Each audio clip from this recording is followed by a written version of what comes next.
Somebody had the audacity to talk about, is this a meme page now? No, it ain't. Shut your ass up. I've been away. I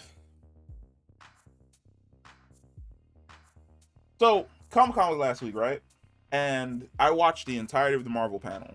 And for the most part, I dropped like one video talking about the panel and then another video talking about Black Panther in general. And then you didn't hear shit else from me. And that's, for the most part, has a lot to do with the fact that I am a DC fan. Like, if you sit me down and you say, which lore do you know better? I know DC lore way more than I know Marvel lore. I know major events that happen in Marvel, but for the most part, I follow DC characters way more heavy than I do Marvel characters. So for me, living inside of the Marvel MCU space for like these last few years is fantastic because you get to see all of these characters brought to life and portrayed beautifully. Sometimes not as well, looking at you, Taskmaster, but for the most part, when I sit down and I watch a Marvel movie, I know what I'm going to get. I know that I'm going to get a big blockbuster that's probably going to hit me in the heart a couple times, that's going to have really great action, and it's going to tie into like this greater narrative moving towards a bigger threat. I have no fucking clue what's going on over at DC. I have no fucking clue what's going on at Warner Brothers. I have no fucking, well, Discovery hasn't really taken over yet, but we're seeing the effects of Discovery's purchase of Warner Brothers with this recent news. And the recent news is essentially that Batgirl's canceled. Like, done. We're talking $90 million budget. It had already started shooting scenes. Brendan Fraser was on scene. There were principal photography stuff done. Leslie Grace was on scene. Michael Keaton had started shooting scenes as well. They had already started doing the world building. Like, this was a movie in production that was just canceled. Now, I don't know whether or not the movie is completely shot. Is it completely shot? I don't think it was completed.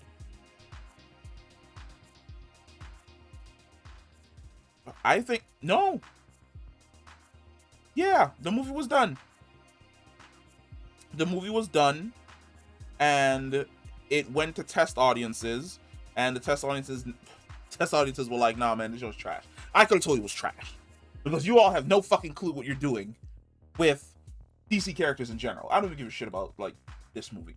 Like, I knew the movie wasn't going to be good with the direction that they decided to take it with, and I said this a long time ago. I made a video a long time ago on the channel about the fact that there were too many eggs in the Batman basket. You had Robert Pattinson's Batman, you had Ben Affleck's Batman, you had Michael Keaton's Batman coming back, you had Leslie Grace taking over as Batgirl, then you had Henry Cavill as Superman, and you were teasing the fact that Sasha Calle was going to be taking over the role of the main Kryptonian as Supergirl after the Flash film. Way too much shit was on the wall. There wasn't a clear picture that we could look at and see, okay, so the Flash film is going to be a reboot for the entire universe. Supergirl got to Earth first before Superman. There's going to be a major threat that ties into Aquaman 2, that ties into the next Wonder Woman movie, which ties into this. Nothing. When Comic-Con came around, the only thing they hyped up was Shazam. And off the back end of Shazam, Black Adam. But even then, when you sat down and you really listened to what they had to say, The Rock was like, I have no interest in fighting Shazam. Like, none. There was no connective tissue between the both of those movies outside of the fact that he was teased at the end of the first movie. Black Adam will never probably end up fighting the DC Universe's Shazam. He's off doing his own things. They're going to turn Black Adam into his own like anti-hero, but for the most part, those two universes are never going to cross over. The Aquaman movies are completely insular now. They're doing their own thing off to the side. The Wonder Woman movies, which started off being tied into Zack Snyder's universe, took a complete fucking right turn and went off a cliff into a volcano in regards to Wonder Woman 1984. No idea what's going on there. The giant Green Lantern series that was supposed to be done on HBO Max, canceled. Batgirl, canceled. This thing over here, canceled. The Flash and CW, canceled. Arrow, gone. Legend of Tomorrow, gone. Supergirl, gone. This, gone. Stargirl, still surviving somehow. Superman and Lois, still surviving somehow. Naomi, thank God, canceled. Everything is falling apart. Who's in control? Because the person in control is Walter Hamada. And we're reaching the point now where I'm like, what are you doing? It's not that difficult. Comic-Con comes around. You have your two major movies coming out. You've got Shazam. You've got Black Adam. You hype those up. You reveal a roadmap for what you're going to do. Even if test audiences say they're not really digging Leslie Grace's Batgirl movie, you put it out there. Why do you put it out there? Because sometimes test audiences can be wrong. Because do you remember the last test audience that tested the footage for Zack Snyder's Justice League and had no fucking clue what was happening in the entire final sequence? Whereas everyone else with a brain who enjoys comic books were like, this is the dopest fucking final sequence I've ever seen in my life. Look at the Flash run back in time and reverse this shit. Test audiences sometimes get it wrong. It's not going to theaters. It's going to HBO Max. It can't be worse than Wonder Woman 1984. You put it out there. You see, you look, you see what it is that the general audiences like. Do they like Michael Keaton as Batman? Do they like Brendan Fraser as Firefly? Does Leslie Grace do a good job as Batgirl? J. Jonah Jameson, is he doing a great job as Commissioner Gordon? You look at these things, and then you take the things that work, you drop the ones that don't, and then you build on top of that. Because so far, it feels as though the DC brand is running in reverse. Because you have the animated universe just... I have no clue what the fuck is going on over there. And I have to do a review for the Green Lantern movie that came out. No clue what's happening in that space. The DC movies in general aren't even connected anymore. You might as well just say that these are all standalone movies, that every once in a while a character may cross over, but that's pretty much it. The only thing that I can honestly say did a good job interconnecting stuff was Suicide Squad and Peacemaker. Those were the only two that actually felt as though they had a plan.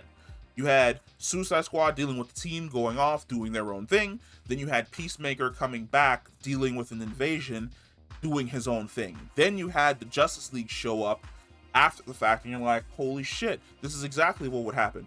The Justice League is so busy fighting like super major threats that they would never see basically the DC version of Secret Invasion going on right beneath them in any way, shape, or form, because these aliens would work super hard to make sure that they were never in the same vicinity as Superman, because they're like in I don't even know if they were in the Southwest, but wherever the hell they were in like the middle of fucking nowhere. That's good. Everything else, what is happening? Where's the plan? Why are we canceling stuff? Because you shot the movie, now the movie's canceled. For what reason? Like the DC showcase at Comic-Con was so abysmal that like it literally killed my drive for like a week. Because before I was waiting for August to roll around, because we're getting like a ton of shows in August, especially towards the end of August. And I was like, all right, this is a nice time to like take a break, let myself reset, get ready for all this new content that's going to drop, and then we're just going to take off. Can't take off. Apparently that meme that I did a couple years ago about my first day as a Warner Brothers executive, like that apparently needs to fucking come true, because we need... I just need somebody to come and save DC. Like, just somebody, please. How did we get from Saturday morning cartoons like Static Shock, Justice League, the Batman, Superman? How do we get from all of those different Saturday morning cartoons, Teen Titans? How do we get from there where all of them were interconnected, where you could watch Justice League and when they mentioned Robin, Batman would be like, well, Robin's with the Titans, and you know exactly what's going on. Static Shock shows up and you know exactly what's going on, why he's here. Justice League crosses over to Static Shock show. You understand why they're there, because it's an alien threat. Static Shock goes into the future. He meets Batman Beyond. There's an entire multiversal crisis happening with the timeline. All the heroes from their multiple different points in time are all converging together. Some of them are disappearing because they took different paths. Others of them are coming in. Easter eggs, cameos, so many great things from the animated side. And it's like, this is how you build a cohesive DC universe that feels real. And I was a fucking kid when that was happening, and it's amazing to sit back and watch them fail this hard. It truly is amazing to sit back and watch them fail this hard, because it shouldn't be difficult. Like, you should be able to sit down and go, okay, origin movies, who are we gonna do? We're gonna do Superman, Batman, a Green Lantern, you can choose which one you want, Wonder Woman, Aquaman, and one more hero you can toss in there. Let's even say fucking Cyborg. All of them get their origin movies, right? But you save one of their origin movies as the major crossover movie. So you have the movie that introduces Superman, you have the movie that introduces Batman, you have the movie that introduces Wonder Woman, which, to be quite honest, I think Wonder Woman is the only one in the DC EU that got a solid origin movie, because we never got anybody else. And Man of Steel is decent, but I don't think it's as good of an origin movie as the first Wonder Woman movie. So you have all these movies that introduce the characters and like their big bads. Then in, let's say, the Cyborg movie, you have all the characters cross over because parademons are popping up around the world. Parademons on Themyscira, parademons in Central City, parademons in Metropolis, parademons in Gotham, and everyone's tracking the parademons to figure out what's going on, and they coalesce around basically Cyborg. And Cyborg basically lays out what's happening. Hey, my dad fused me with the mother box. We're opening these portals. I can't control it, but I'm opening these portals all around the world because they're looking for something. What are they looking for? We don't know. That's when you, let's say you introduce Steppenwolf as the main villain of the Cyborg movie. The League comes together with Cyborg, they beat Steppenwolf. On the other side of the portal, they see Darkseid. The very first Justice League movie happens. Darkseid invades the planet. The heroes are trying their best. They're fighting parademons. They're not used to working together. They're getting their asses kicked. They find out that they all have to go to different places where the parademons showed up, because Darkseid's looking for father boxes, or not even father boxes. He's looking for something that's in connection to the anti-life equation in the source wall. The heroes go there, they collect these things, they bring them together, because it's the only thing that's going to be able to stop essentially Darkseid. They basically do what he wanted because he's not able to get them himself. He uses them, the heroes lose. That's the end of the first movie. Justice League 2, we can even use the original design for the Nightmare future from Snyder's Justice League. The Flash has to basically run back in time because the League lost. Basically, it's the reverse of what happens at the end of Zack Snyder's Justice League movie. He runs back in time. As he's running back in time, he's accidentally changing things in the DCEU for the worst. As he's running back in time as fast as he is, he's causing time booms, which leads him to the situation with Flashpoint Paradox, where he ends up in a completely different timeline where the time booms have basically made Aquaman a villain, Wonder Woman a villain, Superman's has been captured. Both of them are going to war. While they're going to war, Darkseid showing up on the planet to wipe it out, the same way he did in the main timeline. The Flash fixes the issue. hauls ass. He's running back. He's running back. He's running back. He makes it back to his original timeline before he left. He stops them from unlocking whatever they unlocked or whatever they gathered. He explains the situation to them. The heroes realize that they have to go fight the source. They have to go fight Darkseid and beat him in order to drive him off the planet. The heroes recoalesce, team up, spearhead an operation to take Darkseid down. You can even have a situation where they call in extra help from other individuals. Hal Jordan goes, gets the lanterns, they show up to help fight the parademons. Batman calls in the Bat family. Superman calls in like his acquaintances that he's made around the metropolis. He calls in Steel. He calls in all these other heroes that he's cool with.